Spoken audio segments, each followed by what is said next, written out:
we create a collision domain by putting in a layer 2 device to segment the network. So what does that mean? What's a layer 2 device? Well, remember we talked about the OSI model, and we said that we could look at the layers from the top down or from the bottom up. Well, if we look at the layers from the bottom up, that's how we number those layers. So as you'll remember, the bottom layer was the physical layer. The layer right above that, which would be layer 2, is the data link layer. You should always know that if somebody says layer 2, they're talking about the data link layer. So we take a device such as a bridge or a switch, because most switches work at layer 2. You'll hear some people say layer 3 switch. That's really more like a router than it is like a switch. So we take a device like a bridge or a switch, we put it into the network so that we're dividing those 1,000 computers into segments. The way that's divided is by using the physical address, and we'll talk more about that. But at data link layer, remember, that's all we have is a physical address. We don't have a logical address at all.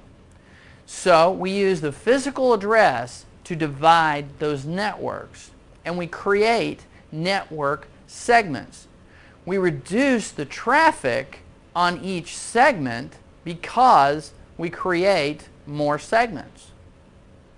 So that's one way to do it. Another way to do it would be to create a broadcast domain.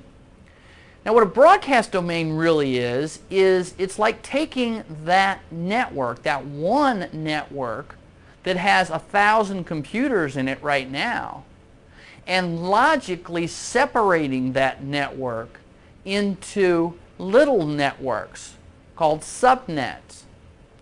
When we logically separate that network, we're not just segmenting traffic, we're actually breaking the network into smaller networks. Then we could even segment traffic within each of those smaller networks.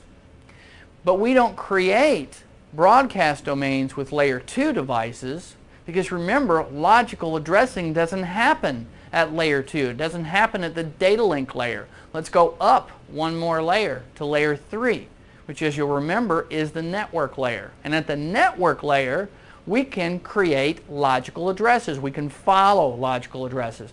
That means at the network layer, we can create the subnets. So we put in what's called a layer 3 device. Now a layer 3 device is a router. Some people call them layer 3 switches, but really they're routing. When we put in a layer 3 device, we will then control traffic into its smaller subnets.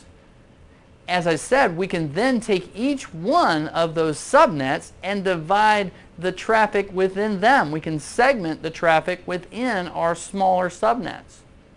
So we can begin to use a layer 3 device to set up not just broadcast domains, but also collision domains.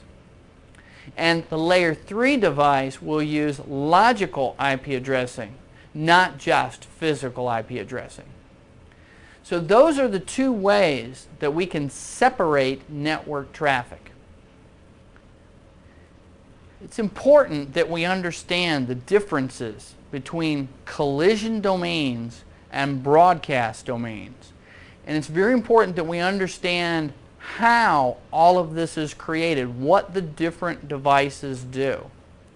So in our next chapter, we'll discuss hubs, bridges, and switches, and how they're all used in network design. That's next.